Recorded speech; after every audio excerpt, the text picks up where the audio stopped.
هو اغلى طرف في اللحم، يعني اغلى طرف اغلى ما كاين في اللحوم. هي احسن بلاصه في العجل كامل كتكون فتيه، واحسن بلاصه للقطبان. السلعه راه مليحه كما كتشوفوا، كيجي فتيه هانتوما كما كتشوفوا، اللحم ديالو كيكون فتي بزاف كما كتلاحظوا في الصوره.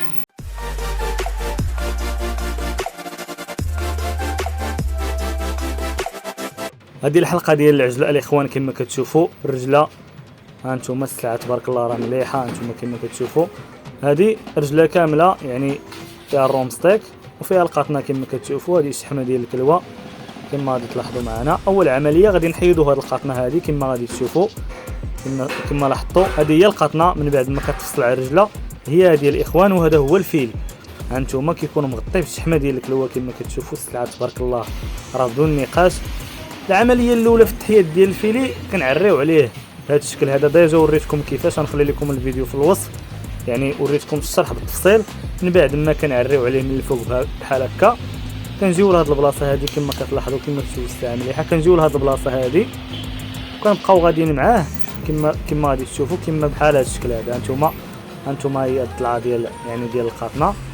نمشيو معاه يتحيد كامل كما غادي تشوفوا. هو الفيلي نحيدو، هانتوما كما كتشوفوا حيدنا جوج ضلعات، حيدناه من القاطنه، فصلنا الفيلي على الفوفيلي، يعني اللي الفوق هذا الفيلي والتحتاني الفوفيلي. هانتوما من بعد ما كيتفصل كما كتشوفوا كيجي على هذا الشكل هذا. هانتوما الاخوان بقات شاده ضلعه واحده، غادي نحيدوه كامل كما كتشوفوا. هانتوما هذه هي القاطنه، وهذا هو كما كتشوفوا هذا هو الفيلي كما كتشوفوا. هذه هي احسن بلاصه في العجل كامل كتكون فتيه، واحسن بلاصه للقطبان، يعني الناس اللي عزيز عليهم القطبان احسن بلاصه هي هذه. السلعه راه مليحه كما كتشوفوا. بالنسبه للحريفيه اللي متبعين يعني راه كيعرفوا السلعه، يعني هذه بلا ما نبقاو نهضروا عليها احسن ما كاين في اللحوم. وهذه كما كتشوفوا هذه هي القاطنه كما كتشوفوا.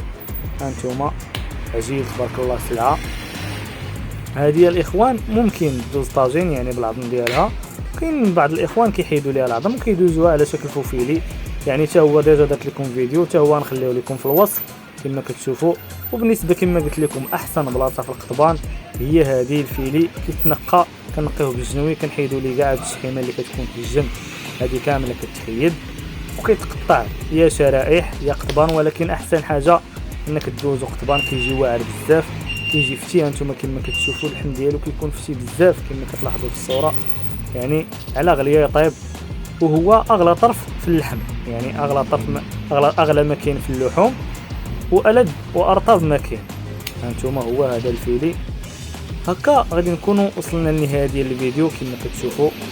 نتمنى من الله تكونوا استفدتوا. ما تنساوش الاخوان جيم كومونتير، اشتركوا في القناه، تهلاو في راسكم، تلقاو في الفيديو الجاي ان شاء الله. الى اللقاء.